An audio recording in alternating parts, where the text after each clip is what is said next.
Time to do some sketchy shit. Doo-dah, doo-dah. Hope I get away with it. Oh, doo-dah day.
Hi there, I'm Dan Hollifield. Welcome to Stupid O'Clock.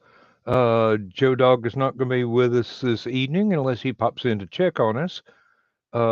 He had a missing dog that just came home, so he had a very sleepless night last night. And he's taking a nap. Hello, Carl. Hello, Donna. Hello, Michaela. With me tonight, I have Paul and I have John. And we're just going to continue on like we normally do and see what happens. So what happened with Joe? Sleepless night? I caught the last. One of his dogs ran off and only came back home just a little while ago.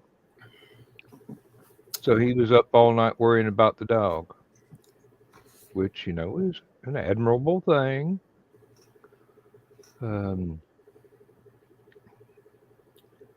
I managed to get Lindsay's new air conditioner installed in the bedroom. And Donna's with us too. Oh, probably not for a long time because I have a headache from hell, but I thought I'd stop in and say hi. Okay. Dan, by the way, congratulations on winning the Kentucky Derby.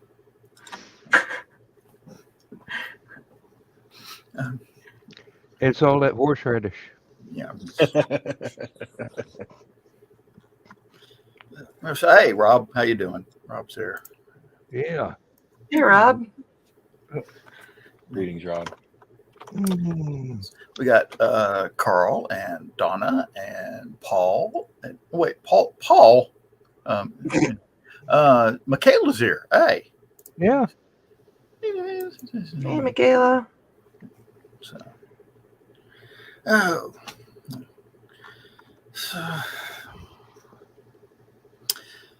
got bored last night. Oh, shit. 2x2 or 2x4? I did go do my grocery shopping last night about 8:30. So. Oh, good. And they had gone in. I don't know what was going on at the store Friday night. I don't know if they had more people working, but the store was really neat. All the shelves had been stocked. Everything was fronted. And even the meat section in the back, everything was laid out nice and neat for Saturday morning. All the steaks were out there. The barbecue steaks and ribs and all that sort of stuff were all laid out there. I didn't realize they did that Friday night. And found some nice ribeyes and some nice pork steaks and bought some other stuff. Cooked steaks today. Steaks, taters, and corn on the grill. Sounds good to me. Oh, it was. I did a good job on them steaks too. Lindsay has decided, since there's this problem I shouldn't go into for privacy reasons, going to skip out on going to church tomorrow. And tomorrow is homecoming at the church, so it's a potluck dinner. And I thought I was not going to have to cook for her, which I was kind of unhappy about. So that means tomorrow I get to go to the store and see if I can figure out what I can cook in a hurry. Because I like cooking for Lindsay. I like it better when it's actually edible when I get done. Well, spaghetti is probably the quickest thing to cook. The one Dan, he's got like a 12-hour sauce he's supposed to make with it. He can't have it without it. And Meatloaf was pretty easy. Well, you better get started. Good. Okay. No, it's I wind up making the sauce and everything in the crock pot, and it just, you know me, you hand me a crock pot, it's going to be full to the brim by the time I get food throwing stuff in there.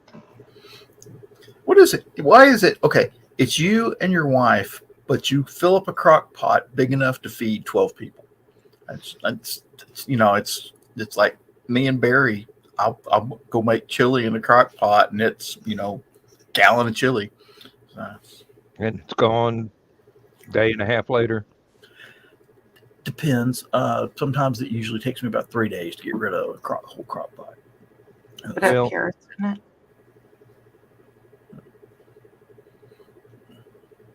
I've got a big giant stock pot. I'll make chili, and then I'll put it in bags and put it in the freezer. Mm. And then I have chili for a couple weeks, as much You as have I to have want. chili all the way up until 2025. Yeah. Yeah. You go shopping around midnight. When I was single, that's when I used to go too. It was. I miss 24-hour Walmart. Well, I love going in the middle I of the worked night. at a mall. and nobody I worked at a was mall there. for a while. Yeah, I worked at a mall for a while. Didn't get off. The mall closed at 9. Took me an hour to clean up the store. By the time I got done, it was almost 11 o'clock. Fortunately, there's a food line right down from the house that I used to go to all the time. It was one of those open till midnight food lines. That was handy. Maybe it always been 24 hours. They just stopped that here not long ago, and you got to know the people that were in there, and a single woman in her early 20s. They would walk me out to my car and everything, So, I mean, it was a smaller town too, 20,000 people, 25,000 people, but I had no problems with that. I used to know a girl that she preferred grocery shopping at one of the 24-hour places. She'd go in like 2 or 3 in the morning. Of course, she'd be wearing a cat suit and stiletto heels, but she got a lot of help from the people stocking the store at night. Imagine.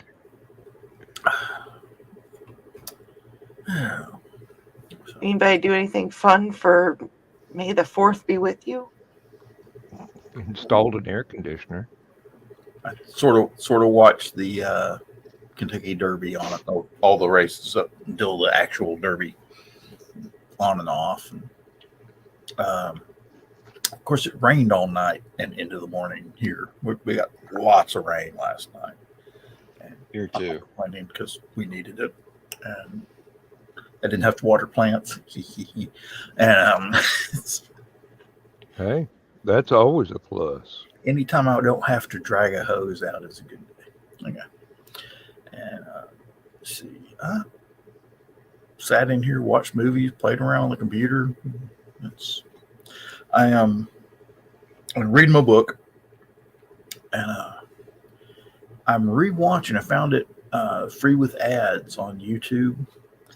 Is Triple Cross with the old 1965 British. Hey, Chris. With Christopher Plummer starred. He made it right about the same time they were doing Battle for Britain. So it's a pretty good. He plays a safe cracker. It's actually based on a true story. He plays a safe cracker that got busted by the British police eventually, and they put him in jail on Jersey Island, I think it was called, big prison, which he had only been there for like 6 weeks, and the Germans invaded Jersey Island and took the prison. So he winds up offering his services to the Nazis as a spy and safecracker. It turns out the only reason he did this was to get out of prison and then go work for the British. As you do. Well, today being the first Saturday of the month, we had the monthly Larry Niven email list IRC chat today, and Larry was in there. Oh wow! How's he doing? I mean, you mentioned last month, I think he wasn't doing too well. So, well, his wife passed away a month or so ago, so he's been a little bit down in the dumps, but he's getting better. He said because of the eye operation that he had, I think it was cataracts. It hurts for him to be on an airplane anymore, so he's pretty much given up to going to conventions that are out of driving distance from where he lives in California. He's got a nephew that drives him. There was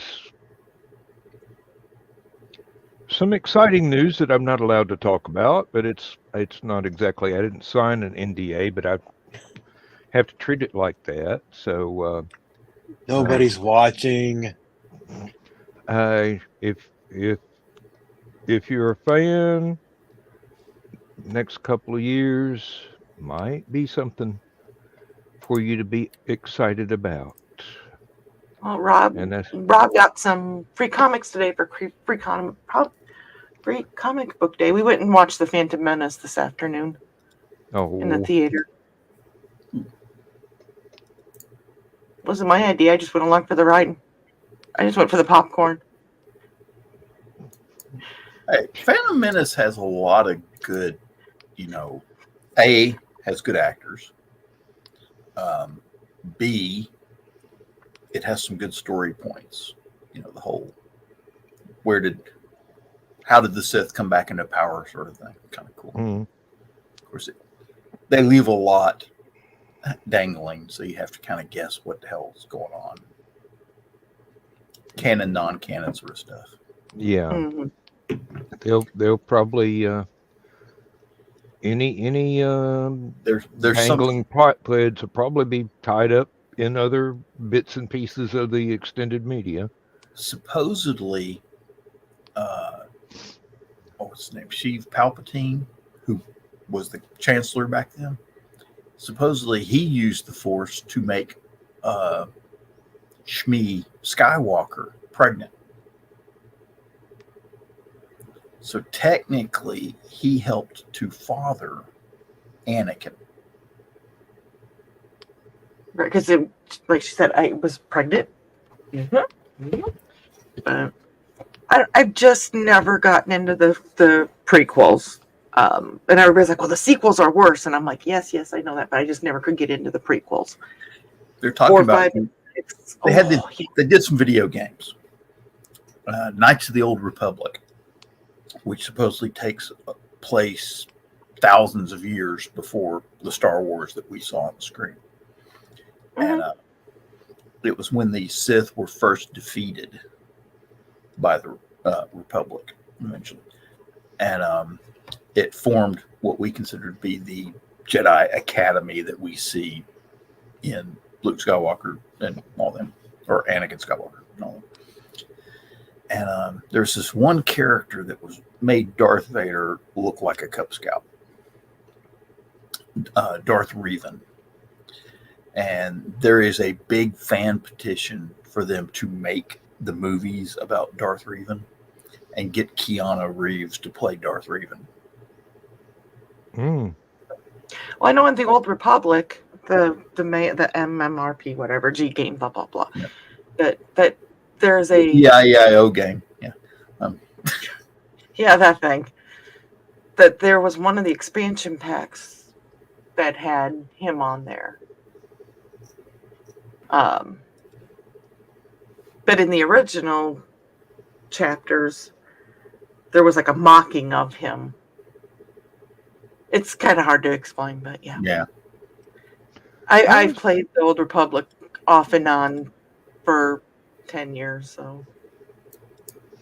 I was glad to see in a couple of the new,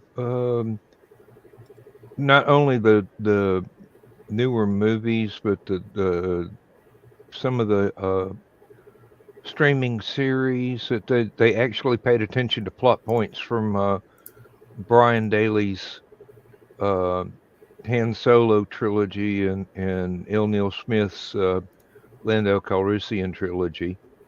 They didn't pay strict attention, but they kind of borrowed a couple of exceptional plot points. So that was nice. The Bad Batch animated series, there was 3 seasons of that, and they just finished that up this week. Ted's like, oh my God, it was so much good. You know. Because I don't know if you've noticed this, Ted's kind of a Star Wars fan. I think it has been brought to our attention a time or two, maybe.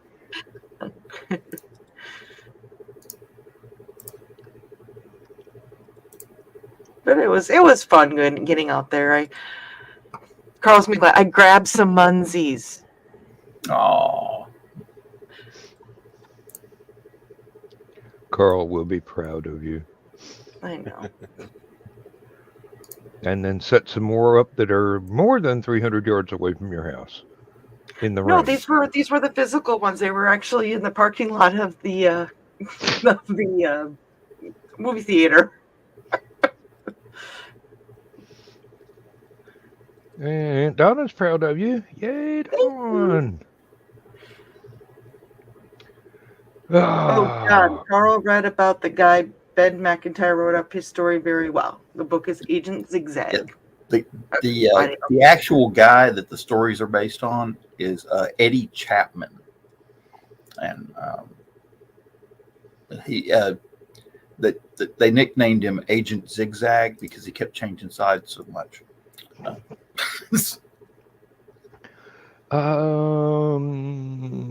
That's a good way for somebody to want to stick a knife in your back sooner or later. I might have saved him from getting knives stuck in his back, though, too. Well, thank you, Carl. Pick the side you're really on. Stay on it. Well, it's kind of interesting. He had joined the Coldstream Guards, which was a famous British military unit, and his duties include guarding the Tower of London. Ooh. I think people that waffle or zigzag between two different things constantly, or they're not in it for anybody, or they don't. The only side that they're on is their own side. Hi, Chris. Well, interestingly enough, you were talking about Star Wars. Never heard of it. Timothy Zahn named the capital planet because Coruscant was not named until he did it. Huh. So they didn't wipe out everything in the expanded universe. No. And I think they would have probably used the expanded universe except for one. Disney had purchased Lucasfilm from George Lucas. And ironically, and before I go on that tangent, Disney didn't want to pay Zahn, I'm sure, because they're greedy bastards. So you add to that one of the most beloved characters, other than Thrawn, George Lucas reportedly didn't care for. And Mara Jade was one of the most interesting and compelling characters in the whole dang aftermath of the original trilogy. Yeah. I think he was just upset he didn't think of it first. Carl.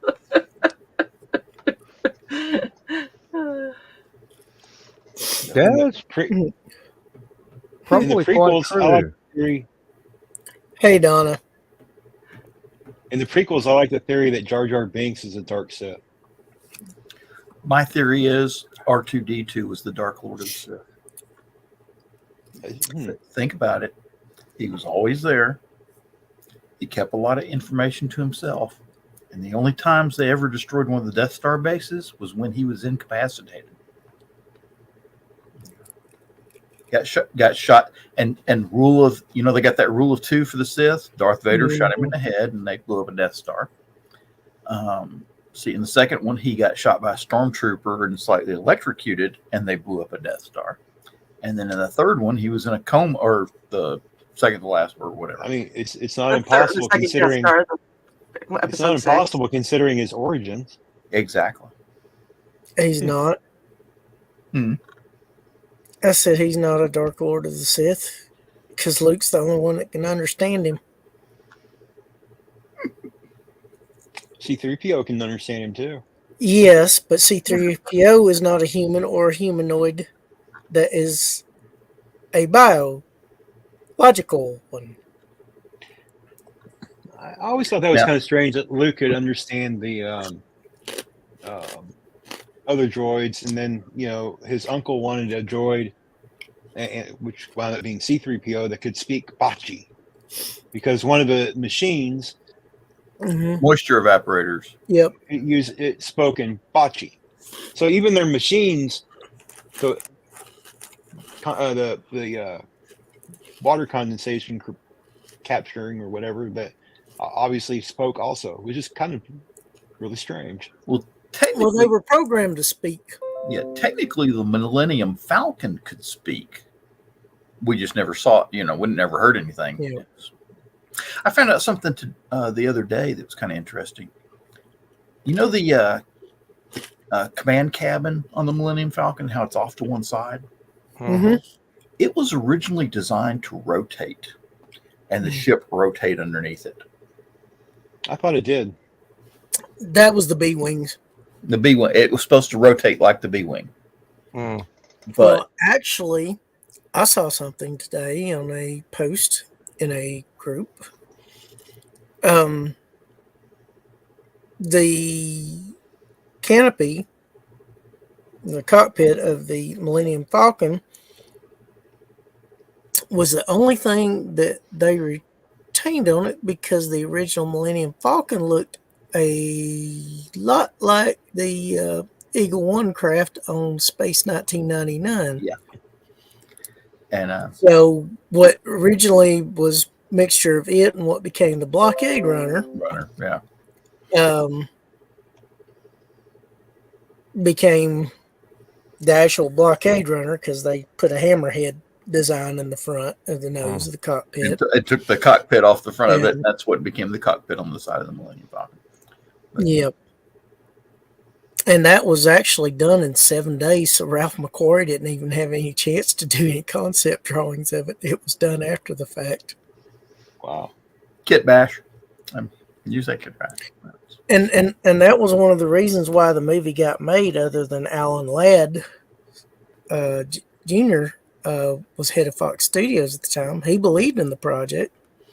Ralph McQuarrie was a very influential and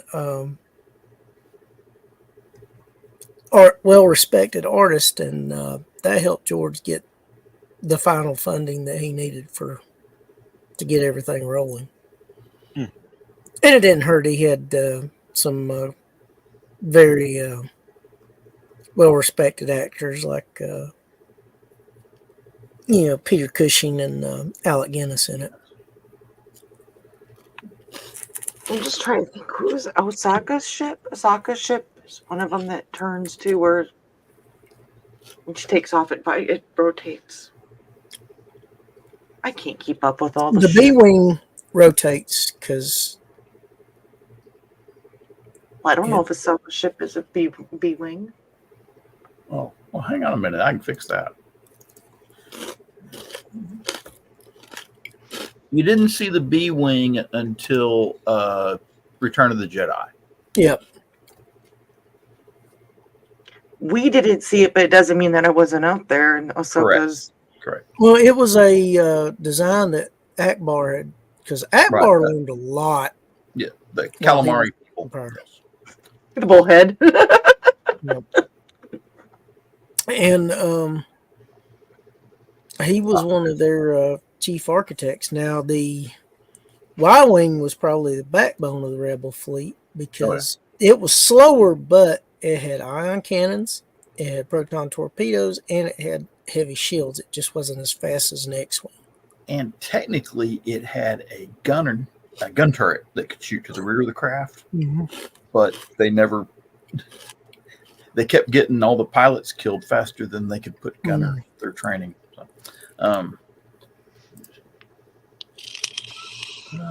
that one. Let's do. I like that picture. We'll do that one. That's the B-wing. Yeah. Okay. Somebody would be very disappointed in me. And when they, it's a big darn gunboat, is what it is. yeah, that was the flight position. Now it went to attack position. It would have its wings Folded down. horizontal, and the cockpit would be rotated off to the side. It was supposedly the most heavily armed rebel fighter craft. And the A-wing is the fastest.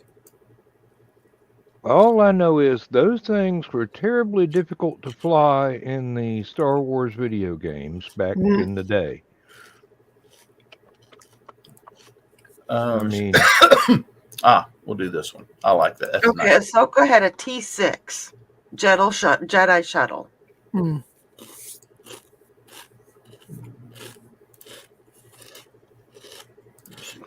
And that's what it looks like in flight and landing mode when it's just administratively flying about.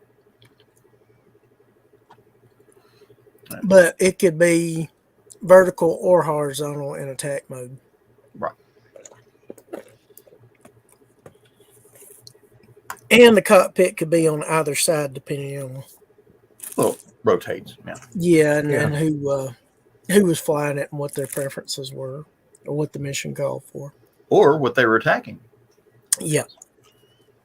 Because you might want the guns on one side.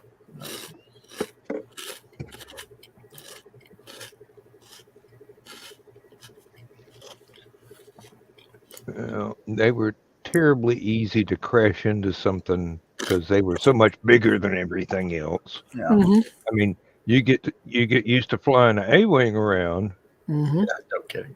and going rapidly fast, and then you get one of these big trucks. Yeah. You're going to run into things. Oh, that accent just came out pretty well, didn't it? Oh. Ooh, that hurt.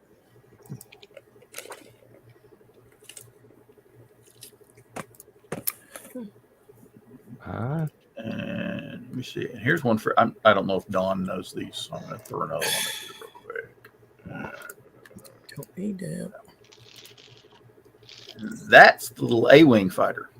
Yep. Okay. Those are the fastest rebel fighter craft. And I'm not sure if they have shields. Yes, they do. Well, they do. They're But not heavily armed, and they don't have a huge power plant, but they are fast. Their shields aren't that good. Yeah.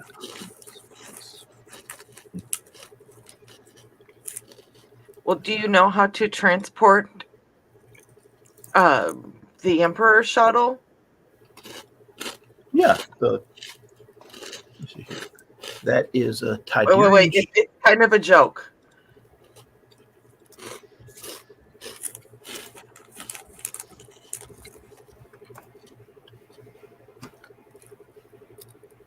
If they have a hyperdrive, they can transport themselves. But yeah, that passed from Ted to another person today, and so we transported it. And I was like, "You buckled the ship in." As you do.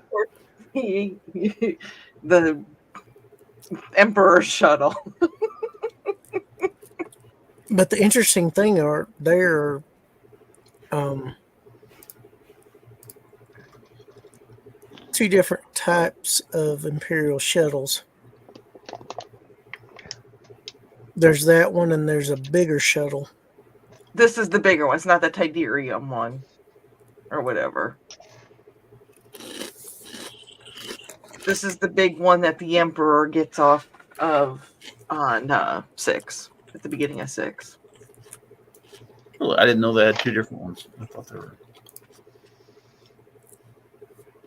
There's probably more than that, but there's two And major. then there's that big double shuttle that you saw in Rogue One. Mhm.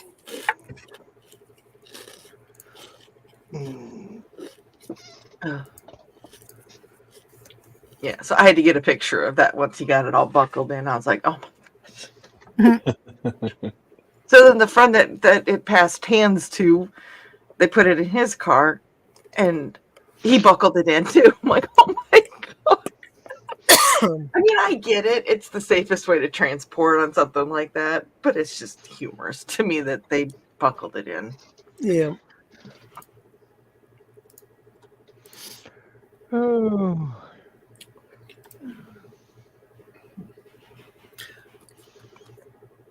No, he wasn't in a child seat. Just buckled in.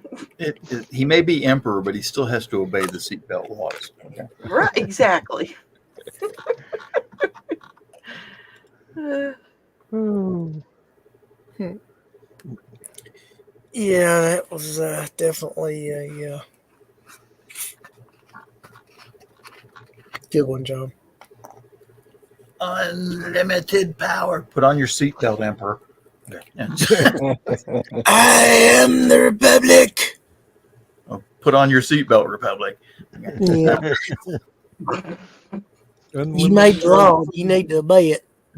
Don't make me stop this shuttle, because I will. And turn around. And I will tell your mother when we get home. He has no mother. He killed her a long time ago. I believe either one of my grannies could have sent him out in the yard for a peach switch, and he'd have done it. And brought back a good one. Your granny Yeah, pulls but he out hadn't the met switch, your goes grannies. after him, and when she goes to hit him with it, that turns into a lightsaber.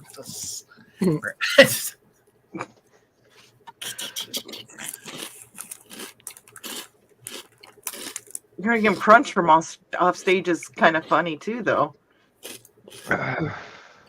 Crunch, crunch, crunch.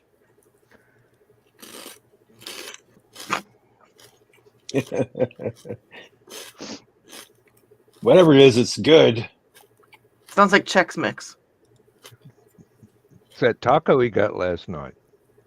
If it's that crunchy yet, No, I'm today, using this cup because it was convenient. if that's the taco he had last night and that's that crunchy yet, I think he better go get something looked at. No, it wasn't. It wasn't a crunchy taco. It was Chex Mix because I didn't make it to any of the restaurants before. Most of them closed down at 11, so, and I wasn't going to do Taco Bell again.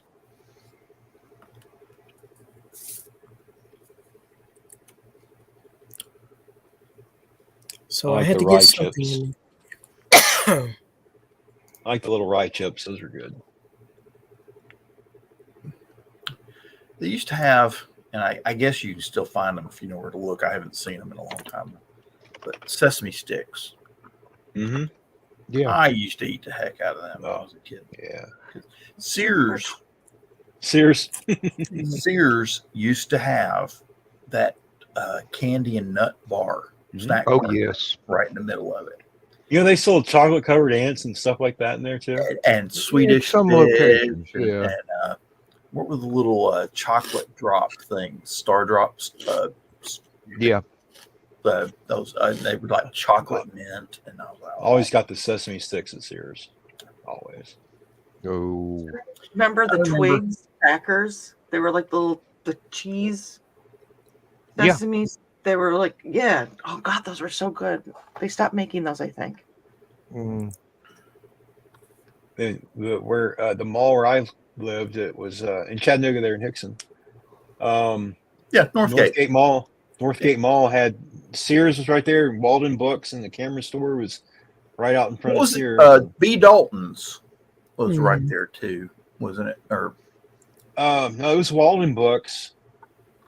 I don't remember B. Dalton's being there. what? It was. I think it was over by where the Hallmark store wound up being. I'm not sure, but the other end was like Penny's and Pizza Hut and the game room, and then No, well, outside. the other end was Loveman's or Miller's. I can't remember which. And then Penny's was in the middle next to the fountain, right in front of the fountain. Pizza Hut and the arcade were down there next to, I think it was Loveman's. I can't remember if it was Loveman's or Miller's.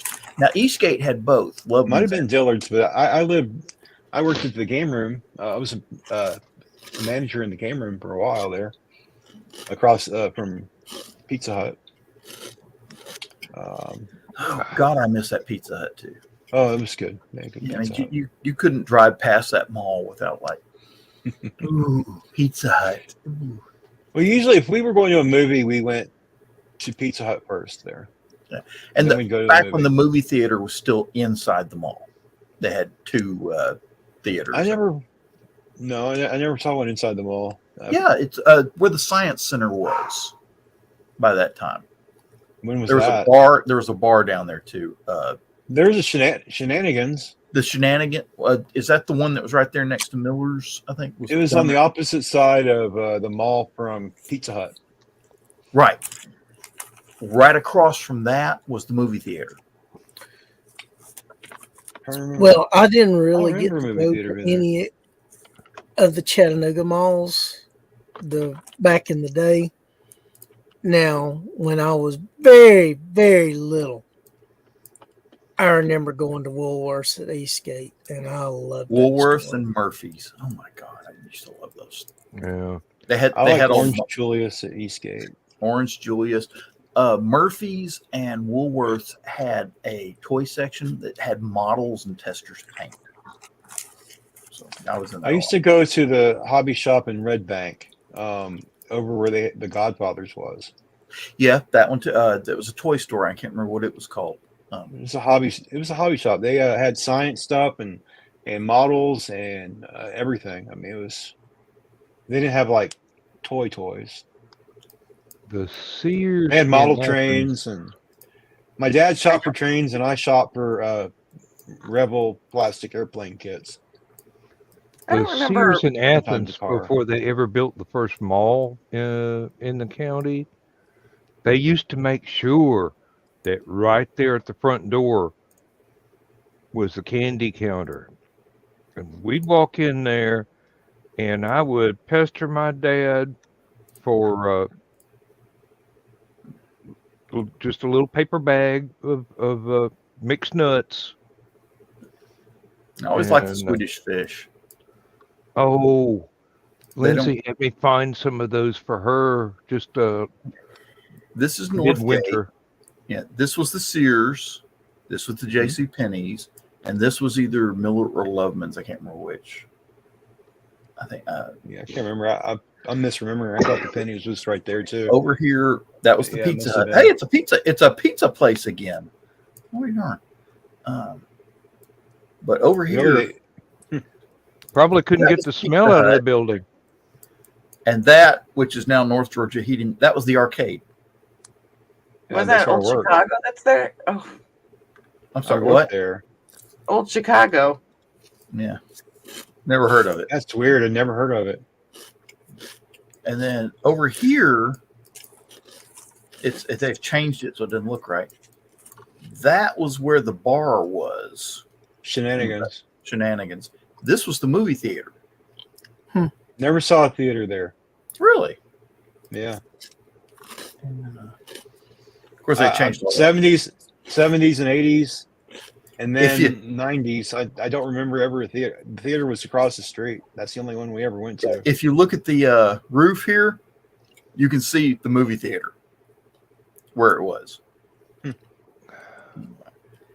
then, of course, that was Penny's. And then, see, Walden's Books was right about there where Finish Line is. Where was Piccadilly. Sears? Yeah, that was Yeah. Sears. That was Down Sears in over there. Piccadilly. Mm-hmm. Yes, I hate that Piccadilly. was Sears back in the day. Okay, and then Yeah. Piccadilly was over here, and that was Wolf Camera, or I can't remember. It's a camera. It's been a camera store forever. I can't remember what it's called. Wolf Camera was What's inside, right Chicago, next their to Walden calzones are Books. pretty good, but they closed the one here. No, Wolf Camera it's was not right in that store. Pizza.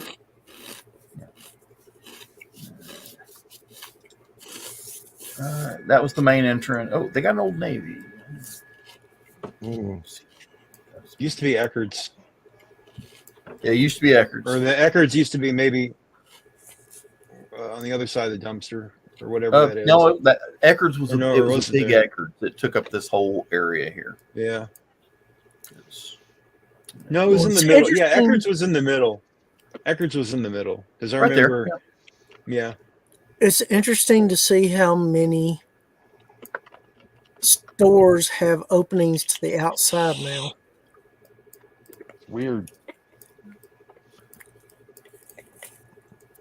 Makes it more of a strip mall than that an was actual Applebee's for forever. I don't know what it is now. I think it might still be Applebee's. Well, it looks like the Oh. Applebee's thing. Our Applebee's is now a dispensary. Yeah, that was the main movie theater, and then somewhere down the line they put in the movie theaters here. Let's see if I can find it. And there's Ross. Yep, it's not a movie theater more. That used to be a movie theater. Now it's Ross. Yeah, that's where I used to go all the time. Right across from Pizza Hut. And then they closed. Well, they opened this one. This is the newer movie theater. They opened this one. That's the new AMC theater complex. Wow, when did they do that? Holy cow. And then there's the I haven't US been to Postal. Chattanooga since the 90s, I don't think. There's our North Gate Library. And that Yeah, used to 90s. be Target long ago. Oh, yeah. There always was a library over there. And then we had a Hills over here too. But let's see, where is this? There used to be a So Chuck the E. library Cheese. too when I was a kid over there. Let's see, is that- Yeah, it's still Chuck E. Cheese. Hey, let's go to Chuck E. Cheese, guys. I'm buying. Okay. Let's see. Northgate Park. This was a bank building. Both of them used to have really good restaurants in them. I think it was this. No, it was this one. This one had Kanpai of Tokyo, if I remember correctly, when it first came to Chattanooga. Was that to And keep the employees from leaving the building, go eat lunch? There was a place on the other side of shit. What was that road called? From the not the road that goes to the dam, but the one that was on the other side of the mall. And then if you kept going, there was the bowling alley and everything. Well, there was the strip center. Hickson Pike. Yeah, Hickson Pike. Yeah, The Hickson bowling Pike. alley the bowling alley is a church now. Wow. There was Hey, a Carl, strip there's center. only 3 here in Peoria. There was a strip center across from there. They had Is the bowling alley at his house? Yeah, that right there. That used to be the bowling alley. there used to be a strip center that was on the other side of the street. It had the Japanese hibachi grill, and that was very good. It's down here. Hang on a minute. Yeah, I don't remember all that. That looks weird too. See, there's Central Park. Yeah, that is where the hibachi place is. That's Ichiban. right there. Yeah. Ichiban. But there was a kind of like a hobby shop. It was like they sold games. Like that's where I got into D&D. Was there? I played. They had a game called Malay, and they had a bunch of people in there playing Malay. And I played that I started playing that with people there, and it got me into D&D later. I was probably 14. maybe. A long, whew, Good night, Long, 43 Carl. long years, ago. 43 years ago. Good night, 43 Carl. Long, long ago, this used to be a Kroger. Okay. And then this over here, you see, there's Formosa. That's the Japanese restaurant that's been there forever, or Chinese restaurant that's been there forever. Mm. Right next to Formosa, where the Cash Advance is now, used to be Chattanooga Hobby Center. And they had trains and stuff like that. And that was where we always went to play D&D and buy our stuff. And eat egg rolls and stuff like that. Yeah, Eastgate Mall was one of the first malls to really start going downhill fast. Yeah, well, It was downhill in the 70s. It was not a hopping place ever. well. Not The that I problem remember. was, the problem with Eastgate was they never did open that exit. Yeah, it was from a bad the, spot. It was a bad interstate. location. Let me see if I can find it here. Is that? Yeah, there's Eastgate Mall. Now it's Eastgate Town Center. But somewhere down the line, they were supposed to have an exit right here into the mall parking lot off the interstate. And they've got this road here. And it doesn't look it much now, but back then this was a main road. And the idea is you're supposed to be able to get off the interstate and go down the main road to get to Brainerd Road. Yeah. And all those restaurants and stuff that were down there. Because they used to have some really good restaurants down there. Oh, yeah. And that was where you went on a Saturday night to get dinner. Yeah, Red Lobster was there, wasn't it? Yeah. Now, you notice here's an overpass. There's no exit. Okay. Yeah. Here's an overpass. No exit. Yeah. There's the exit, but it takes you darn near a mile from Eastgate Town Center. Because they never put in this exit like they said they would, it killed them all. Yeah. Mm. And that interchange still sucks. Yeah. How many times they changed it now? 3, 4, 5, 6 times.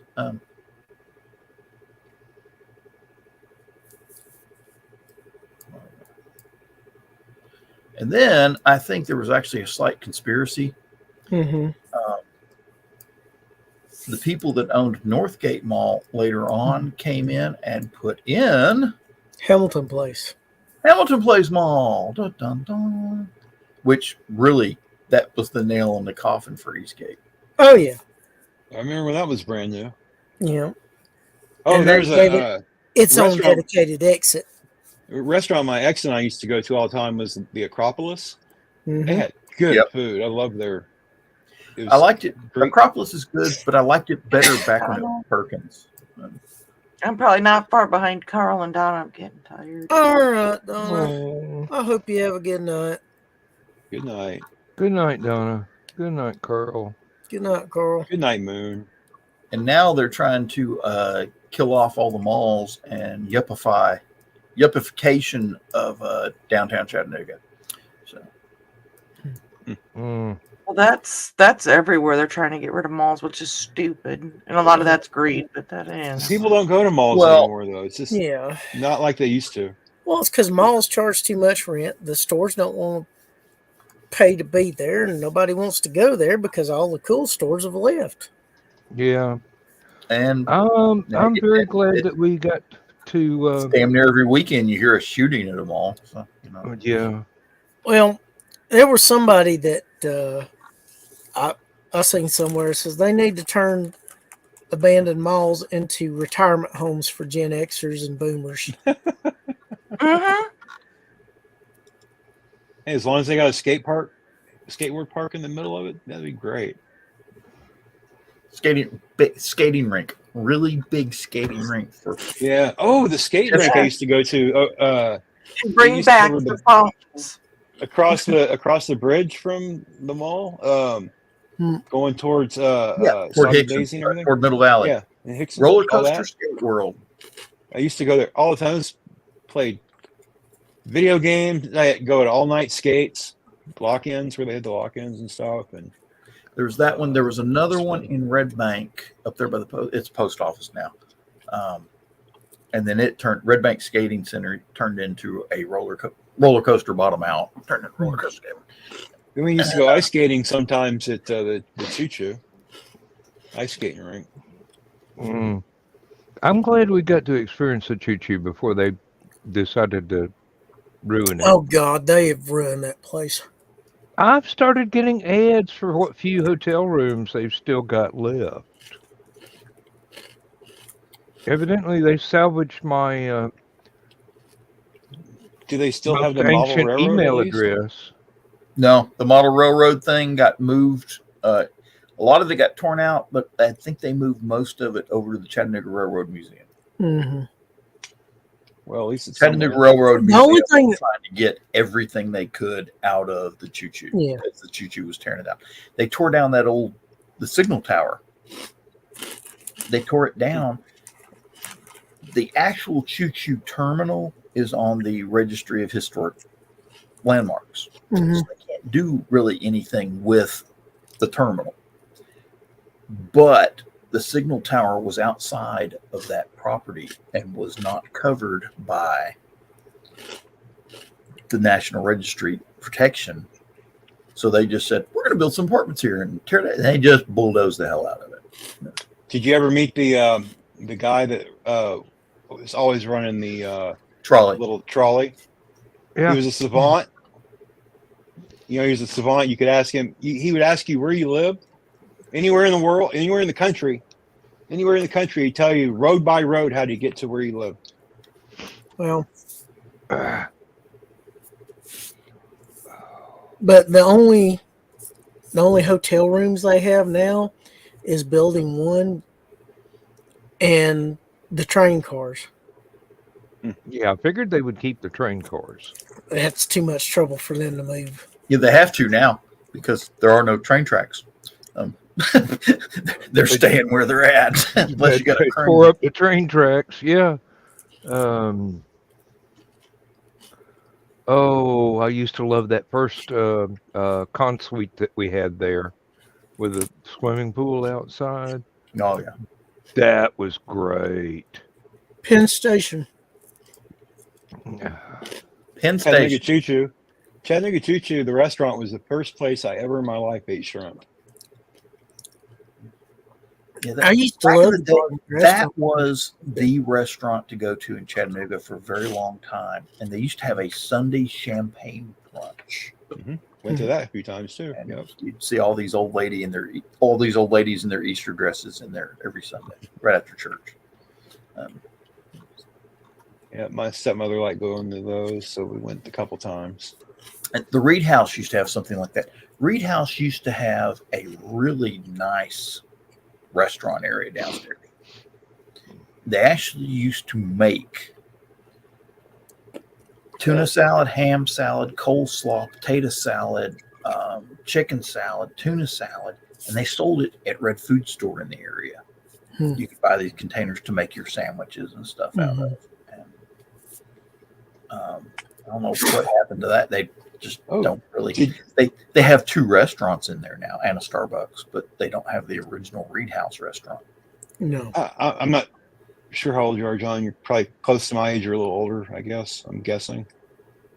There was I don't know if you ever heard of Kelledy Farms. They had alfalfa sprouts, and there was a lady that lived behind my father, and she grew them in her garage.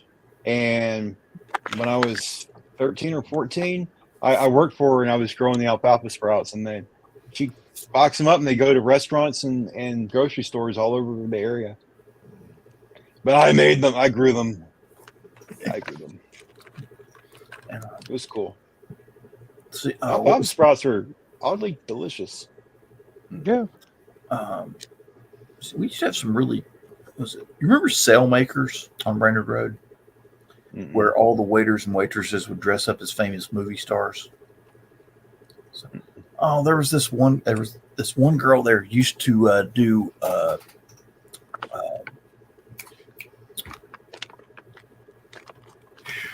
Darn it.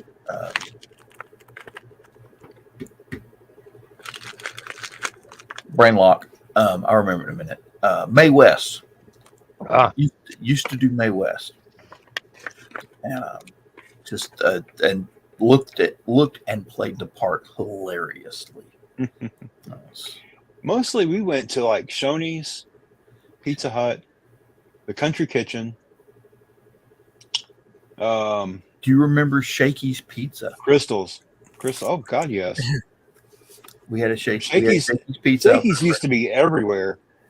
The last Shakey's that I ever saw was in Houston. It was one of the last Shakey's.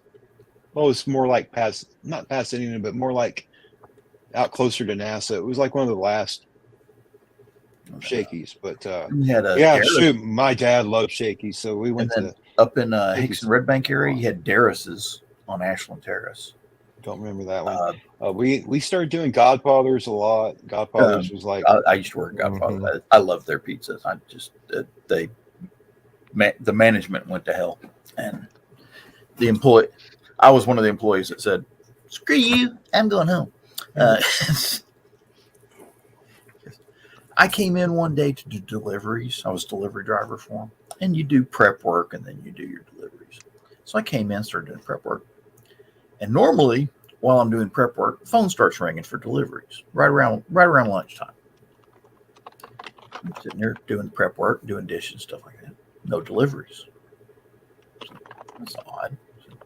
Sitting there. This goes on for like 2 hours. Like 2 o'clock in the afternoon, nobody called in to get a pizza. I'm like, that's strange. We should have at least had one by now, They didn't pick the phone bill.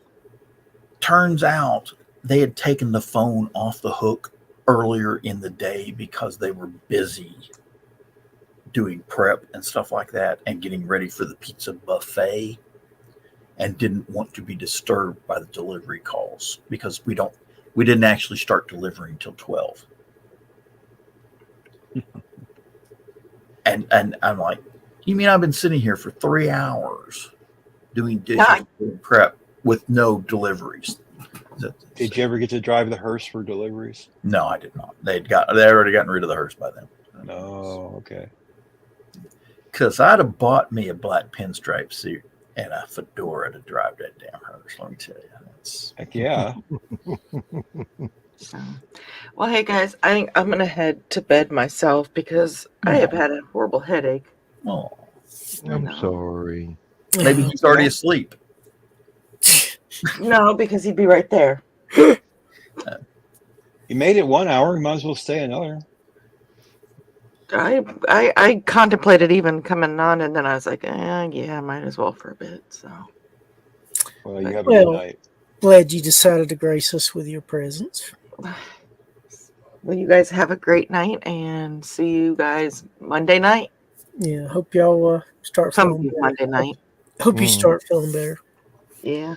Well, I'm wondering because if Donna's not feeling very well, I think it's allergies or just being horrible up here today. Allergies are kicking everybody's butt right now. Oh, allergies. Oh, excuse me. Yeah, tree spunk. Yeah, that's the tree spunk. Yeah. Yeah. Well, you know what? This is what I can think of that. Okay, sorry. So. Damn, I thought you was greeting Josh. I don't know, Josh here. My screened-in porch. Not yet. Okay. My table that I have on my screened-in porch, it was covered in pollen. Ooh. Covered. Oh, it's raining here again. Yeah. So, well, good night, guys, and good night. Good Good night. night. We used to have a pizza place. It was very, very small. I think it was probably fewer than a dozen tables. Yeah. And it's called Da Vinci's, and it was the only place in town that did deep dish Chicago style pizza.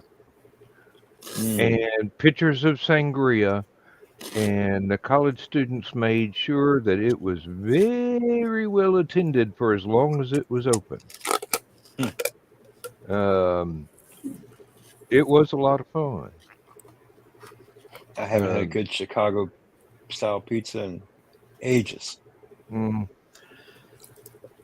My mom has a timeshare for Wyndham resorts. It turns out she was trying to take her foster kids on a vacation, wanted me to go with them to help wrangle kids. And So the vacation she went and got was for it turned out to be a golf resort Hmm. in North Tennessee, up around is just north of I-40, halfway between Nashville and Knoxville, a little closer to Nashville. We get up there, Alvin York country, as we call it. And so we get up there. It was kind of nice, real nice forested, walking trails and golf trails and all that stuff like that. Swimming pools in the community. So the kids loved it. There was a playground right outside the condo that we rented up there. There was a playground right outside. Deer. We went to open the blinds on the back door, a big sliding glass door with the deck, and you could see the playground from there. And there were deer. When I opened the blinds, there were deer standing there. And when I opened the blinds, they just lifted up their heads, looked at us like, "Oh, hey," and went back to eating. And the kids were like, "Deer."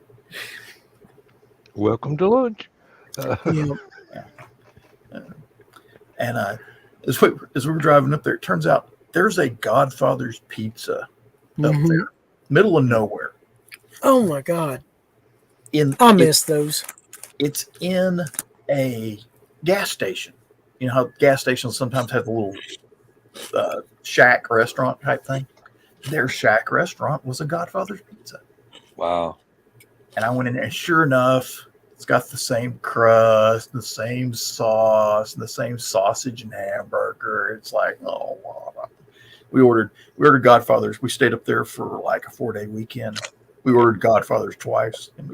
That's. Oh my God. I used to love their commercials. They had a guy that looked like a cross between a gangster and Rodney Dangerfield, and he's like, "I got cheese and lots more of it." They used to, their cheese, kind of interesting. Godfather, Papa John's, their cheese was packaged. So you'd open up a box, open a bag, pour the cheese out. Godfather's sent down blocks of mozzarella cheese, and you would put them into this big cheese grinder and run the cheese grinder in it and grate the cheese right there, fresh, every day. Me personally, I actually liked the cheese if it had sat in the freezer overnight, because it wasn't as mushy. It was drier.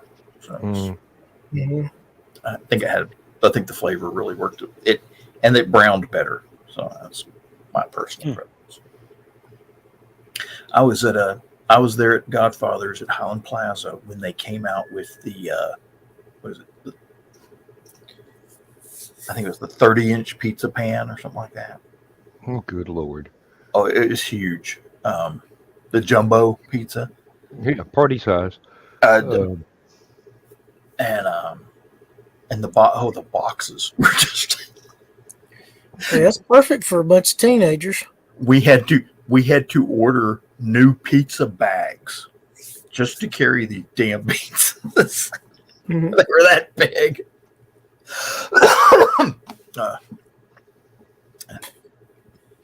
Well, we used to have places out here that would deliver. I mean, they only had to drive like 6 miles from the actual restaurant to here, but that changed hands about 3 or 4 times.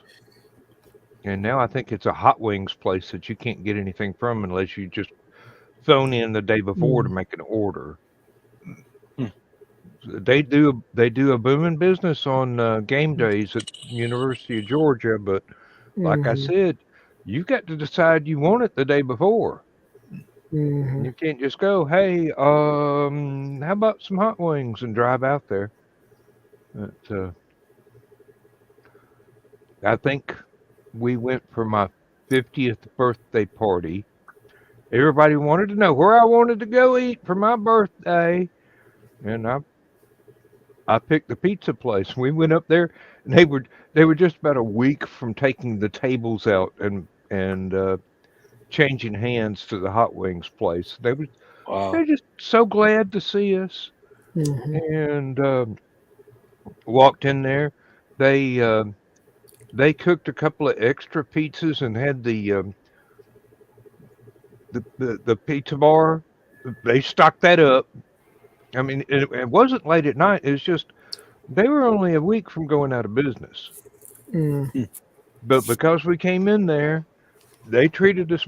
They treated us right. Mm. I miss that place. There's a really good breakfast biscuit place in the same building, but you got to get there early because they'll be out of everything by 9 o'clock because everybody's stopping on their way to work at 6 a.m. Oh, there's a place like that here. There's a chain of them here that's called Tudor's, and it's a Tudor's Biscuit World. And I went there once. I went pretty early, the one closest to me, and I just wanted pancakes and eggs and something I could have made myself. But I sometimes like to go let somebody else make that stuff for me. They had to ask the people in the back if they had any pancakes left, and it was only like 7:30 or 8 o'clock in the morning. And luckily they did, but they just do breakfast. There's a couple of them that have other menu options for later in the day, but like the one closest to me only does breakfast, I think, and most of them only do breakfast. And you got to get there earlier; they get wiped out. Oh yeah, this place, I think they lock the doors at 10 a.m. Mm-hmm.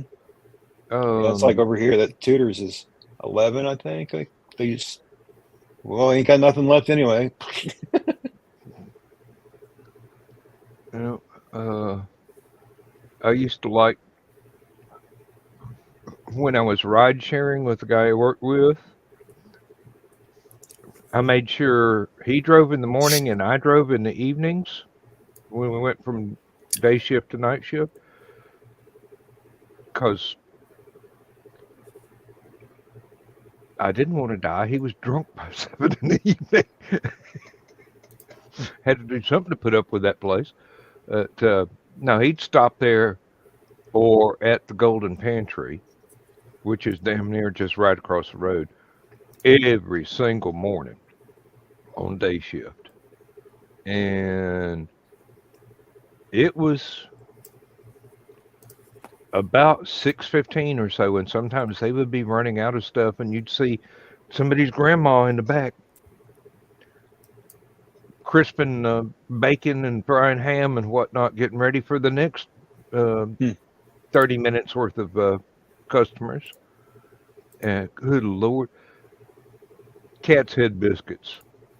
I mean, one of those would last you well after your lunch break. If you ate that when you first got there, just before time to clock in, just before work started at 7, you did not need your first break except go sit in the break room, because that would fill you up, even with the amount of work that we were all doing at the time. When I was a kid, my favorite places were, especially in Chattanooga, were Bojangles. That was probably one of the best. Parties. But the most favorite, because we didn't usually get to go unless it was a special occasion or something, we'd go to Shoney's for a breakfast buffet. Usually a family was in town or just for whatever reason something came up and we go to the buffet. And loved their biscuits and the apple butter, and everything else on the buffet was good too. Oh yeah. There's now a Waffle House where one of the earliest biscuit places used to be. Oh, it's got to be 35 years ago, and it was just this little red barn looking building. You could have put it on a flatbed tow truck and hauled it around if you wanted to. It was that small. You go in there and they would load you up for $1.50. Mhm. Wow. and that included a big cup of coffee. Hmm. Something happened, I think. I think somebody was messing around with one of the waitresses there, Mhm. and the boyfriend came in and raised a ruckus. I think stuck somebody with a knife, and cops got called, and people stopped going there after that. I mean, if I'm on my way home from work or I'm on my way to work first thing in the morning and there's police in the parking lot, I'm not coming back. Hmm. Yeah. Well, Probably not. No. now there's a Waffle House there, and they expect you to be shit faced when you walk in. That's what it's there for. Drunk people coming back from the bar in the middle of the night. Oh, they do make a good breakfast though. Yeah, last time I ate Waffle House was a couple months ago, and it was so expensive. Everything Holy cow! is. Everything But is. for egg, sausage, and a waffle and coffee, it was like $13. Mm, Like, holy crap! I believe the last time outside of Dalton at HallowCon, I went in, got 2 scrambled eggs, grits, hash browns, sausage patties, and a bottomless coffee. It cost me $5, and that's what I tipped my waitress too. Where was this? It's in Athens, Okay. but that's been a while back. I'm Yeah, sure I the started to prices are much say. higher now. Yeah. But oh, I miss Shoney's breakfast bar. Mm-hmm. mm, Me too. Can't even find a Shoney's anymore. I think there's one 20 There's or one 30 in miles from me. Lebanon, Tennessee. I think there's one like 20 miles from me or something. There's a closed down one just down the road, but that doesn't help. There used to be one at the Ackworth exit at Georgia 92 Hmm. that Scott Steiner owned. It was either Scott or Rick Steiner, one of the Steiner brothers, wrestlers. I'll be right back. And he got a alcohol license because he liked drinking beer. And they served beer there.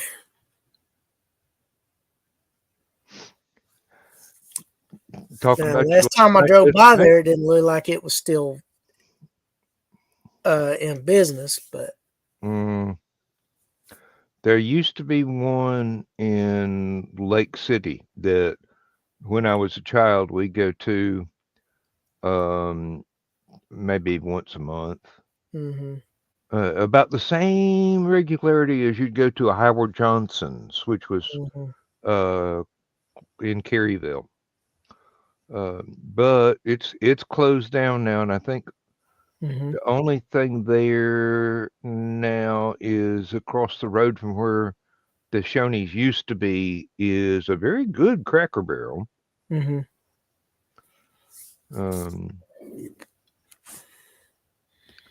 And It's been a minute since I've been through Lake City. They've changed the name. It's no longer Lake City. It's now Rocky Top. Same town. Georgia? They just no. Tennessee. Okay. I was thinking about. I started to say, what in the world were you doing down that way? Because that's in Clayton County. This would be partway in between Clinton and Caryville. Okay. Jacksboro, La Follette area. Yeah. like I said a while back, they got fired up about being Tennessee Volunteers fans, and the town Mhm. changed its name to Rocky Top. Okay. They actually, last time I was through there on one of the back streets with my dad, Mm-hmm. they actually had what used to be a Willys Jeep dealership, and still had the signage up, although they weren't selling Jeeps anymore. Mm-hmm. Well, you know, it's funny. You'll see certain trim levels or models of the classic Jeeps as they are now. It'll say Rubicon, Mojave, Apache, all that stuff. I've seen quite a few that's got Willys on it.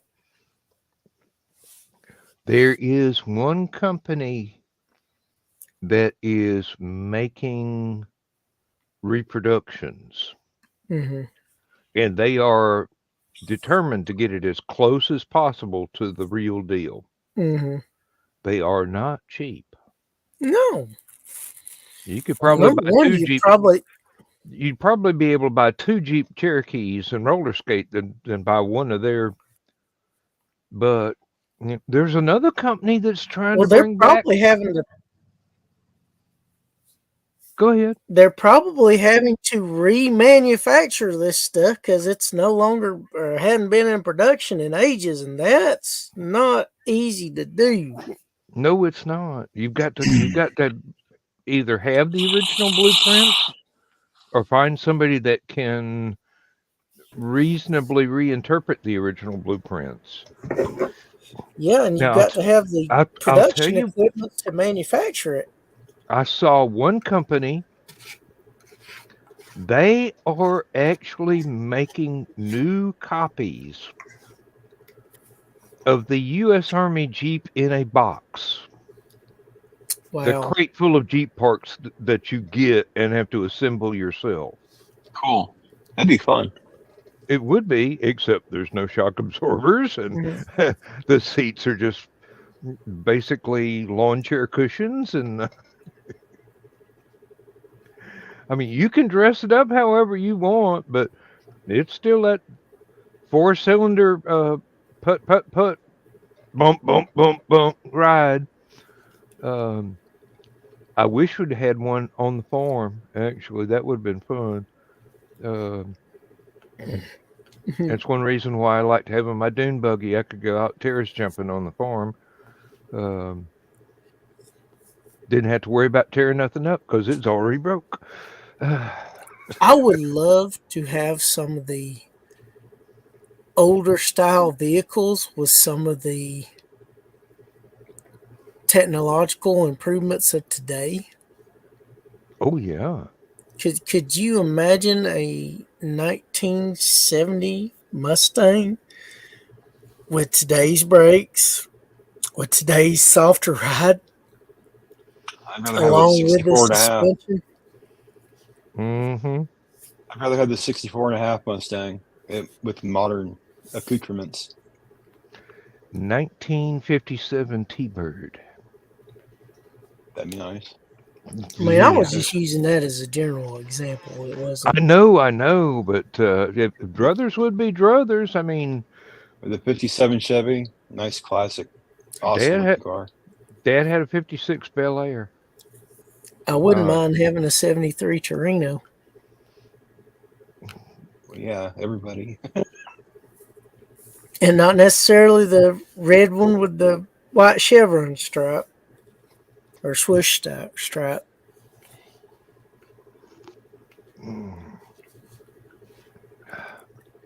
I knew somebody that had one. It was blue, but it had the same white stripe. Yeah. Can't remember when it was or who it was. Might have been back when I was in college. I had one fellow that I knew from work. He was doing hand-laid parquet floors in his house, the house that he bought. Mm-hmm. And in the driveway, he had a Dodge Charger that he had built to be so Billy Badass. If he took it out on the road and stomped the gas pedal, it would ring all of the lug nuts right off the wheels. I mean, there was enough traction between the tires and the road to where it would tear up the car trying to spin them things fast enough. He also had a BMW sedan that looked like a 1950s Buick, and it had a 4-on-the-tree gear shift, manual transmission. He would drive that thing to work, but it was a Beamer, so never saw one before. Never seen one since.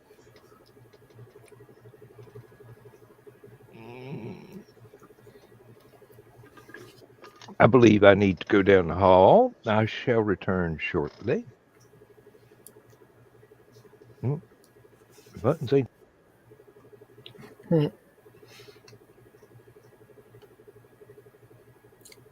Did he say he was looking at a Munzie down the hall? It's not what she said.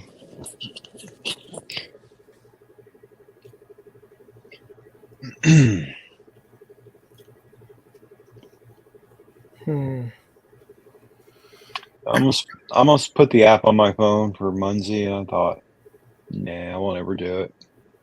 I'll never mess with it.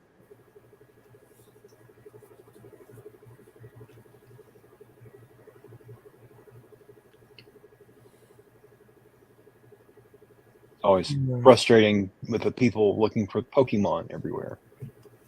Really.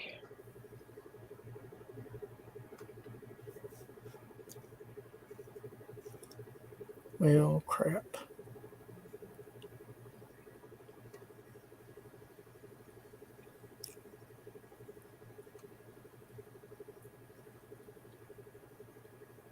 Dan left. We run out of stuff to say, huh? No, I'm just trying to find the way to share this without. Don't want to put it up on the for everyone to see. I just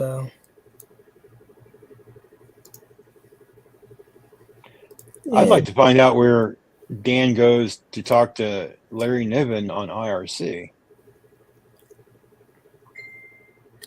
There you go, John. That's a picture of my first vehicle. Like I said, I don't want to share it because that's normally a one of those privacy questions that they try to recover your account from.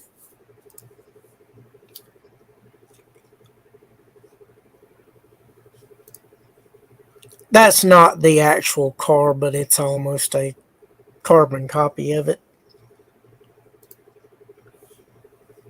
Uh-huh.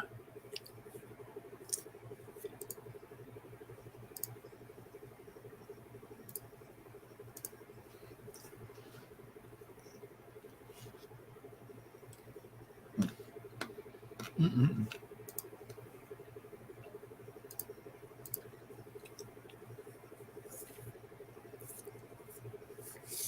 But yeah, I have a fondness for vehicles from the 60s and 70s.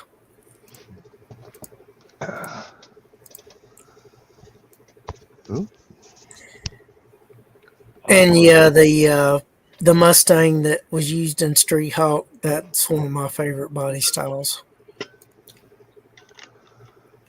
If you remember that one.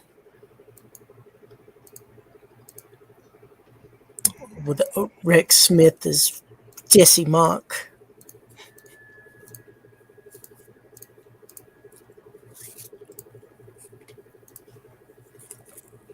Yeah, Spawn's kicking everybody's ass. Oh, tell me about it. I get up, I start sneezing. I sneeze all day. I go to bed, wake up in the middle of the night sneezing. Dan, what IRC do you go to talk to Larry Niven? LarryNiven.net. So it's like web IRC. It's not regular IRC. It is a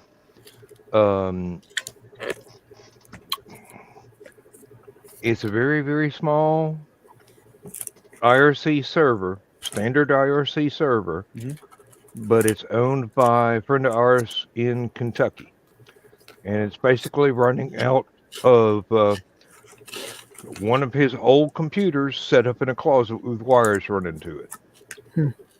It is open 24/7, although the only scheduled chat is 3 p.m. Eastern on the first Saturday of every month. Hmm. And last week was Larry's birthday, so yeah. So LarryNiven.net.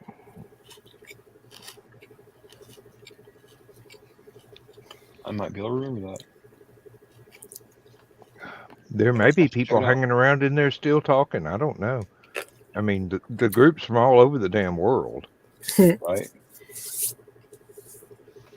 There's one fellow on the east coast of Australia. There's one that used to live in Sweden and now he's in California. There's a couple of people from Germany. There's a bunch of people from across the United States. At 2 or 3 of them just leave it connected 24/7. And if somebody comes in and says something, it'll be in their chat log later. That's pretty loud, Chris. Do what now? That's really loud. Sorry. I'll mute it. Yeah. I just want to know what he says about the possibility of it being a series. What being a series? Ringworld. It's supposed to be a movie in development hell for the last 20 years. Well, I know, but they have recently Prime Video took over, and they are definitely they're not making a movie; they're making a series.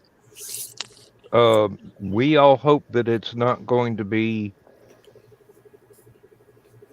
extreme suckage, including Larry. And he goes, he's got no control over it.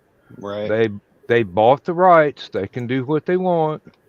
Unfortunately, from what I've read, it's going to be extreme suckage, which is really sad. Yeah. A lot of it's going to depend on the creative team involved. The modern writers, they don't understand some of the things that they're trying to modernize some of the things that are in Ringworld, and they don't understand the purpose of it. Like, I can't remember her name right now, but the girl being bred for luck, they don't get it. That's Tila Brown.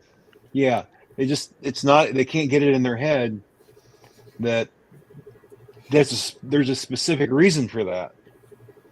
So it's yeah, and it's built into Larry's mythos of the entire known space series.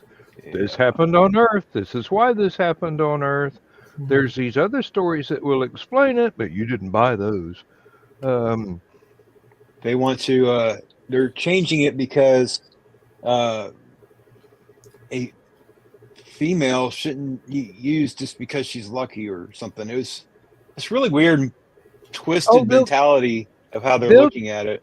They'll gender flip everybody, and they won't even be able to draw the puppeteers correctly. Oh, well, no, the puppeteers. No, I haven't not seen a good representation of a puppeteer yet. So, I've seen some interesting renditions, but not something you get in your own head from reading when you read a novel.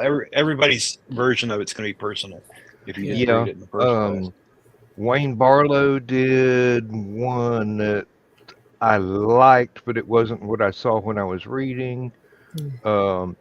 There was an illustration. I don't remember the name of the artist, but it was on the inside covers of the Ballantine paperback books back in the 70s when I was in college.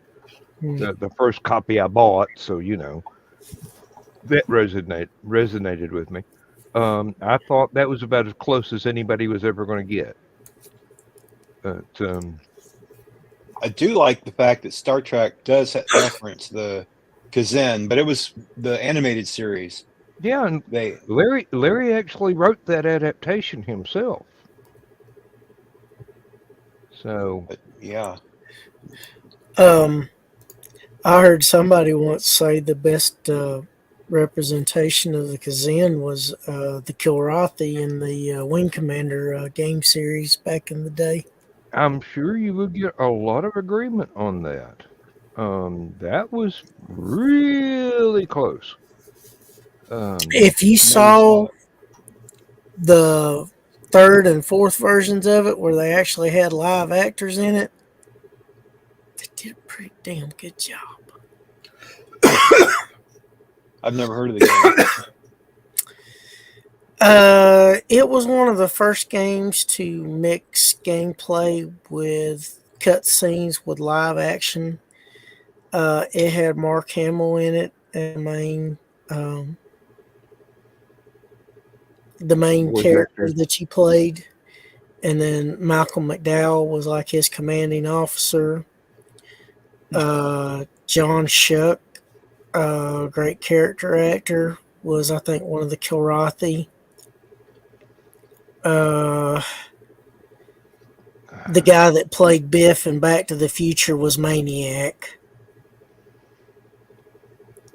Ginger Lynn Allen was one of the mechanics and potential love interest as a side part of the story.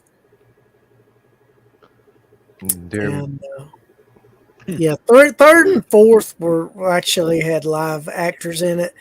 The first two were animations. And but the there was prosthetic makeup and all on the actors was really good, especially for the there was a lot of controversy with Niven fans when Halo came out. Mm-hmm. Teeny tiny ring worlds. And he'd already explored that idea, but nobody bothered to read it except us fans. Yeah. So we were pissed, but and then somebody had the nerve to accuse him of stealing the Ringworld idea from Halo when Ringworld was like 30 years younger. Yeah. Well, that's just it. If you don't get exposed to stuff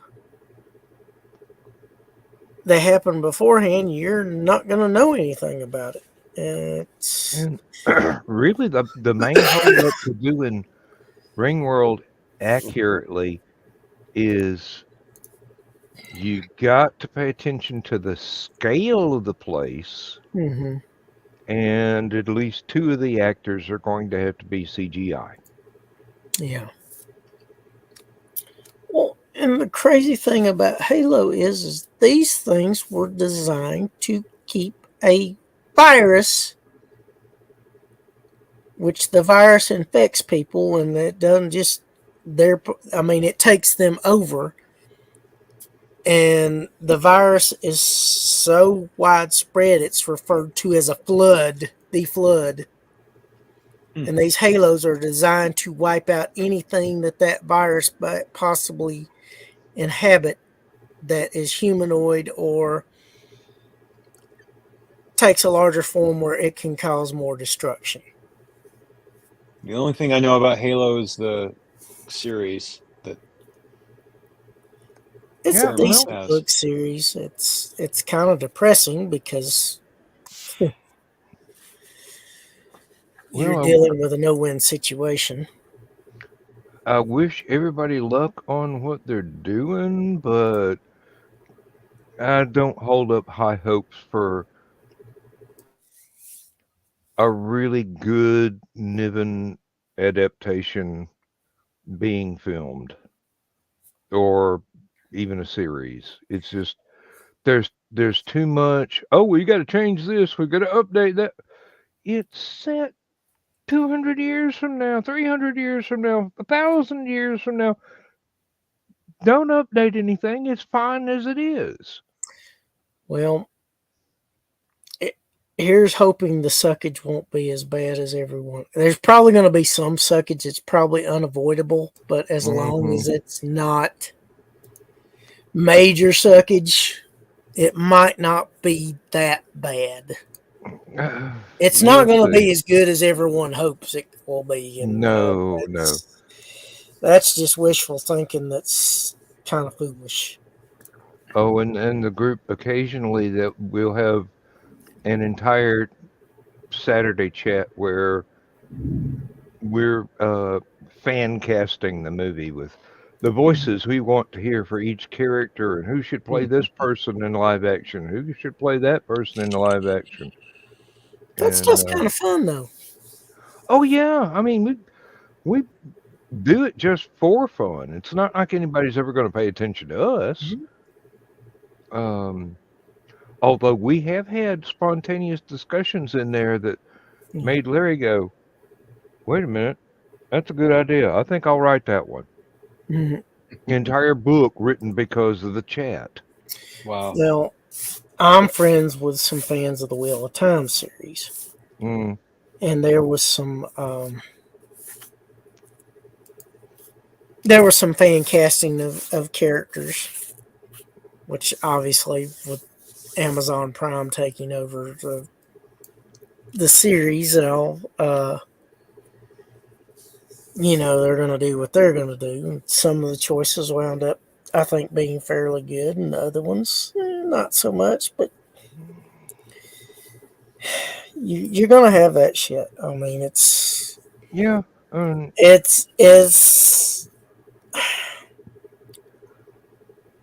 kind of political correctness to the extreme, but it's. Yeah, I was expecting a lot more out of Stephen King's Gunslinger when they made it into a movie, but it disappointed me just about as much as every other Stephen King movie ever made. So there have only been a few good movies out of his books. So, well, it wasn't perfect, but I thought the Stand miniseries wasn't bad. I like the first one, but it wasn't bad. The first one I liked. I don't know. The second one was kind of. Excuse me. But they had a hell of a cast in that. They had Gary Sinise and Jamie Sheridan and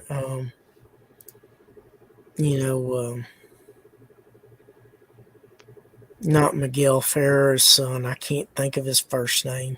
Maybe it was. Yeah, it was Miguel because Jose was his dad. Matt Frewer, Ray Walston was in it. And I know it's kind of cheesy, but it was also kind of fun. I liked Maximum Overdrive. Oh, yeah, that was one of my favorite ones. Especially with the ATMs calling him an asshole. And I'm thinking, yeah, you got off lucky with that one. There's probably people calling you a lot worse for not being able to sleep and having nightmares reading your shit. Pet Cemetery turned out pretty good. I didn't never see the more recent version of it. You talking about the one with Fred Gwynn in it? I don't know. I don't pay attention to people's names. I'm terrible at names. Oh, he was the one that played Herman Munster. Oh, yeah. Okay, yeah. The first... Yeah, the original movie. Yeah. But they've done a remake of it. And I think they've got a series now or a mini series now or something. I haven't watched that at all. But now, I'll tell you one that I liked, but I hated too because to me, it was believable. Cujo. Oh, Cujo, yeah. yeah.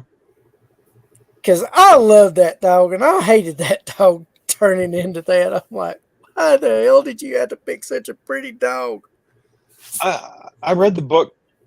It was a long time till I saw the movie Mm-hmm. because it hadn't come out yet. But I don't. I remember the book better than I remember the movie. Yeah. The Well, the movie had Dee Wallace Stone in it. Mhm. And she was always, I thought, an underrated actress in terms of talent and looks. Well, let's face it. There's been very few book to movie or book to series adaptations that even make a token attempt to stick to the original property. Now, there was one scene, don't remember the exact movie, but had one of the best character actors. He's calling, I guess, the devil who's in town. And he's like, I just killed my wife. Is that wrong? And he's like, relax. These things happen. Oh, Needful Things. Max von Yeah. Sydow played the devil. Yeah. I think it was J.T. Walsh that played the guy that killed his wife. Oh. Now, But let's see. One of Larry's stories was adapted to I believe it's a new Twilight Zone episode, mhm. and he wrote 3 episodes for the original Land of the Lost, and did an adaptation of one of his stories for the animated Star Trek, and then gave them permission to use the Kazenti again in live action if they could ever figure out how to do the makeup. Mhm. And um, uh, what was it I was thinking just before I started talking? Oh, I would like to see Scott Bakula in a series that doesn't get canceled before a finale. He's too old. He's too old now. Yeah, and he don't want to do a whole series. I know, but there's been so many pilots for shows that he's been in that would have been pretty good, He's in but that either doesn't get NCIS picked New up. Orleans, and Might have been. I don't know. that was like the last thing I saw him in. Yeah, and My wife is the one that watches the procedurals. yeah, Um, I would like to see Gary Sinise in a series too, but again, I think it's one of those deals. As they get older, they don't really want to fool with the TV series, especially if they've made enough money where they don't have to worry about ever having to having work food on again. the table and whatnot. I like Scott in Enterprise. Yeah, I did too. I mean, Um, when they decided to end it, all of a sudden that finale ruined everything. But Yeah, and I liked him in Quantum Leap. oh yeah, yeah, Quantum Leap was good. I mean, that's the original thing I ever saw him in. So Hmm. Well, the movie wasn't necessarily the greatest, but I liked him in Unnecessary Toughness.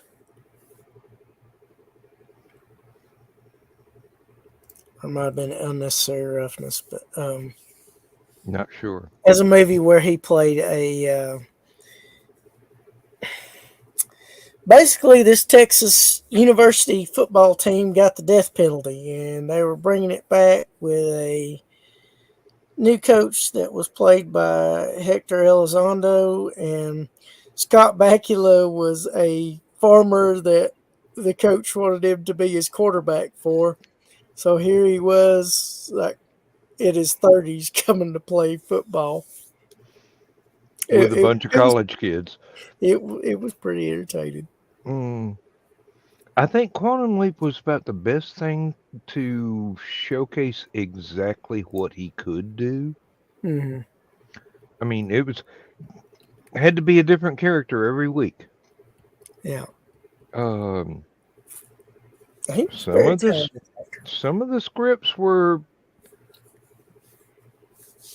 shall we say, rushed, but some of them were very well thought out. Yeah. And of Uh, course, it doesn't hurt having Dean Stockwell for a sidekick. oh, oh, you were aware Dean Stockwell was a child actor No, I wasn't aware. way back. He played um, the son of Nick and Nora Charles in at least one Thin Man movie. Hmm. Well, I think one of the most successful child actors ever was Kurt Russell. Yeah, you think? And he's one of the few that didn't have any trouble translating into adulthood actor. No. Series. Oh, hey, Thesis. Unnecessary Roughness. Good movie. Yeah. Yep. Um, Yeah, I enjoyed it, Thesis. Dean Stockwell's brother starred in the only adaptation I know of a uh, uh, uh, uh, Keith Thesis. Laumer You gotta show this to Foxy. novel. She'd get a kick out of it.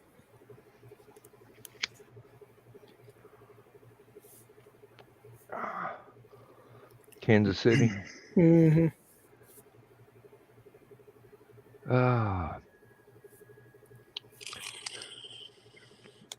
Let me try and remember details of that movie. It was the book and the movie was called The Monitors. Mm-hmm. It concerned a very successful alien invasion. Dean Stockwell's brother was the romantic lead actor, so to speak, the action hero part, and Yeah, Stockwell. yes, He played Harry. This movie also had Avery Schreibner, Avery Shriver, Larry Adam Arkin, Storch. Adam Arkin, Alan Arkin, Susan Oliver, and Larry Storch. It is wackier than anything I've seen since the Monkees movie that they did. I mean, Oh, it's right on up there with the Beatles, their Hard Day's Night movie or Help. You know, it's just one running gag after another. well, the artwork of the guy with the cap reminds me sort of a cross between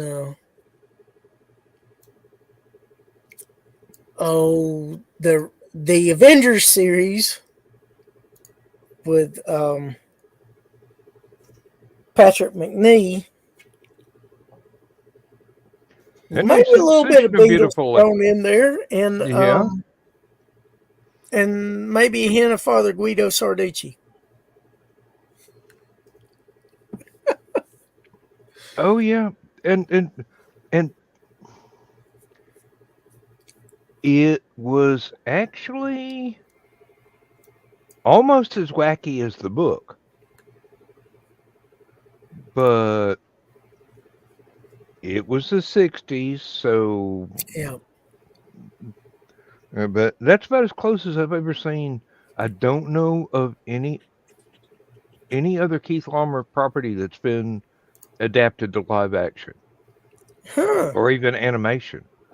I wonder if that was Ed Begley Sr. that was the president. Could have been. I do not know. because I'm more familiar with Ed Begley Jr. because he was in Baba Black Sheep and St. Elsewhere. yeah, Keenan Wynn was in it, Yeah, I mean it was loaded with stars. and Sherry Jackson. Yeah, that was a pretty daggum studded cast. Okay, the best way for me to describe it. Think of it's a mad world, but sci-fi with aliens. And more weird And shit thrown in. yeah, I've only seen it once as like a midnight movie on TV way back when. I believe it was made in the 60s. I'm not sure. 69, I believe it said. Okay. But it had that 60s feel, just like Yeah, of course it would. the Adventures TV series with Patrick Manee, like you said. I was just going off the artwork that I seen when I looked it up on Google. It would be interesting to have that on a DVD. I don't think it would ever get a Blu-ray release, but Yeah, probably not. something that was better than recorded off of TV VHS. Yeah. Which is the only way I've ever seen it. Wow, they were not kind. Oh, it probably got horrible reviews. It's 40% on Rotten Tomatoes, and IMDb, it's got 4.7 out of 10. Shouldn't have. I mean, it should have been. Well, I guess because it was a comedy. I don't know. It's on YouTube. You're kidding me. Mm-mm. I'll have to look it up. YouTube Hollywood Movies, 4 years ago. Sci-fi comedy movie. I will have to look it up. It's definitely one of those things that's a guilty pleasure. But I had always been such a big Keith Laumer fan. I mean, if anybody could ever figure out how to do bolos, there you go. Or Retief. The question is, would they let them? Because I heard they won't allow anybody to do any stories anymore now that he's dead.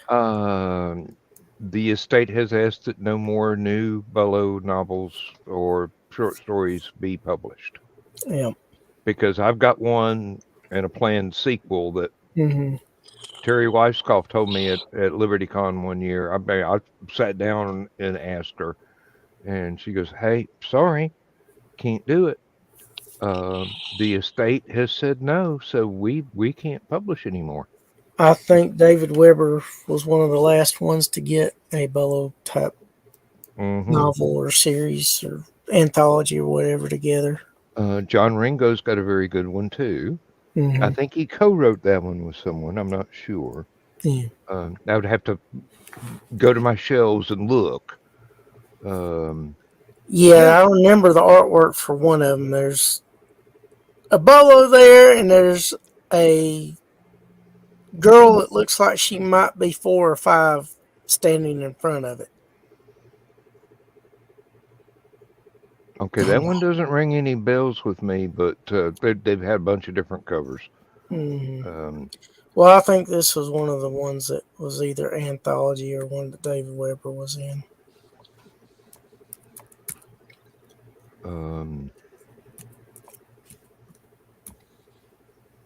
It's a shame, but you know, people go, "Hey, sorry, Dad's dead. Can't do any more work in his universe." Yeah.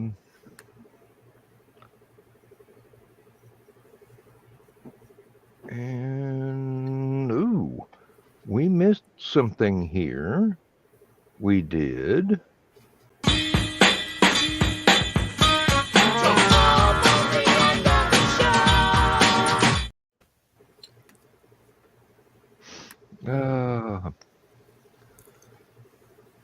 Well, I've got to go and set up the other room for the next show. If John can end this one in his usual glorious fashion, I will see anybody that transfers over into Last Man Standing. If nobody feels up to it, don't worry, it'll be the shortest show on record. And I wouldn't mind make a change from 6-hour damn recordings. I might not make it. I'm drifting off here. Oh, don't worry. Like I said, if nobody feels up to it, that's perfectly fine. Give you a chance to get in bed sooner. Yeah. Or do make more tomorrow. stuff. Probably a little bit of both. And dive into the absolutely lovely salad that Lindsay made for us today. Yeah. Well, I'm probably going to call it a night because I got a lot to do tomorrow. Got to do some things to get ready for Uncon. You going to be at that one, John? I do not know. I had no plans for it. I have no money, so There ain't a lot of money involved. $20, that's it. Hey, $20 is $20, as Joe Buckman says. Yeah. Well,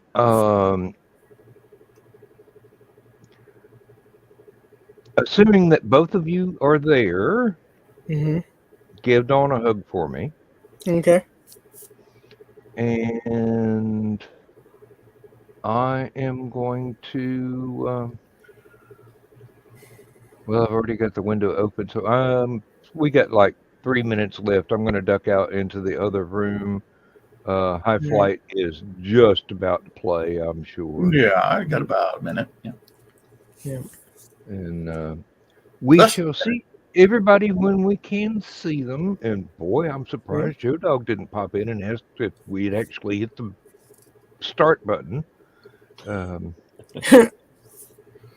Okay, we got about 30 seconds left before I start launching aircraft. So, good night, everybody. Thanks for showing up. Good night.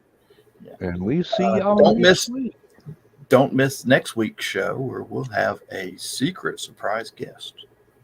We hope. Maybe. Possible. Okay. Okay. See y'all on the flip side. Bye. Adios. Good night. See ya.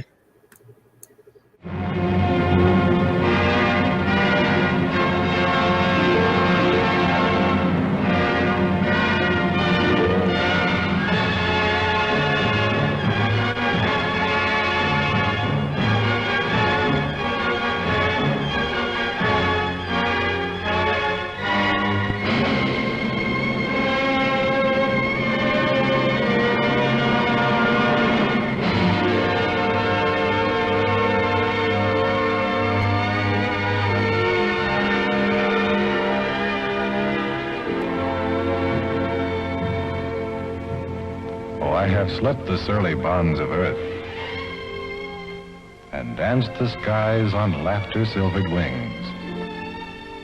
Sunward I've climbed and joined the tumbling mirth of sun-split clouds and done 100 things you have not dreamed of.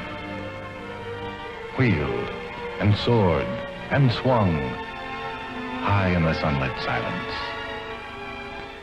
Hovering there, I've chased the shouting wind along and flung my eager craft through footless halls of air. Up, up the long, delirious, burning blue, I've topped the windswept heights with easy grace, when never lark nor even eagle flew. And while with silent, lifting mind, I've trod the high, untrespassed sanctity of space, put out my hand and touch the face of God.